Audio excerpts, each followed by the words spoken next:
బాపట్ల జిల్లా red cross society ఆధ్వర్యంలో red cross ప్రాంగణంలో ప్రధానమంత్రి భారతీయ జన ఔషధ కేంద్రాన్ని జిల్లా కలెక్టర్ వినోద్ కుమార్ ప్రారంభించారు. ఈ సందర్భంగా ఆయన మాట్లాడుతూ జనరిక్ ఔషధాలు తక్కువ ధరలో లభించడం ద్వారా పేద మధ్యతరగతి ప్రజలకు వైద్య ఖర్చులు తగ్గుతాయని తెలిపారు. బ్రాండెడ్ మందులతో సమాన నాణ్యత కలిగిన ఈ మందులను ప్రజలు వినియోగించుకోవాలని సూచించారు. వైద్యులు కూడా జనరిక్ ఔషధాలను ప్రోత్సహించాలని ఆయన కోరారు. భవిష్యత్తులో జిల్లాల్లో మరిన్ని జన ఔషధ కేంద్రాలు ప్రారంభిస్తామని తెలిపారు. కార్యక్రమంలో పలువురు అధికారులు, రెడ్ క్రాస్ ప్రతినిధులు పాల్గొన్నారు. మనకు ఉపయోగపడుతుందా అంటే గతంలో ఇది ఉండేదా?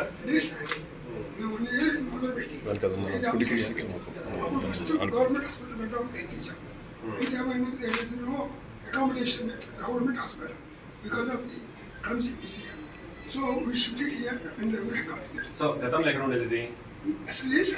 ఇదే ఫస్ట్ మీరు మనకు ఫార్మసిస్ట్ ఎవరు లైసెన్స్ లేదా ఎక్కడ పని చేస్తున్నారమ్మా?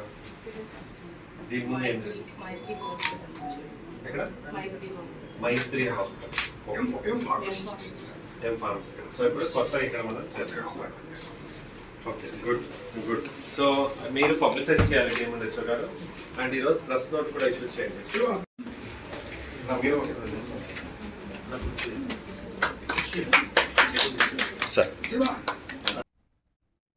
సిద్దిపేట జిల్లా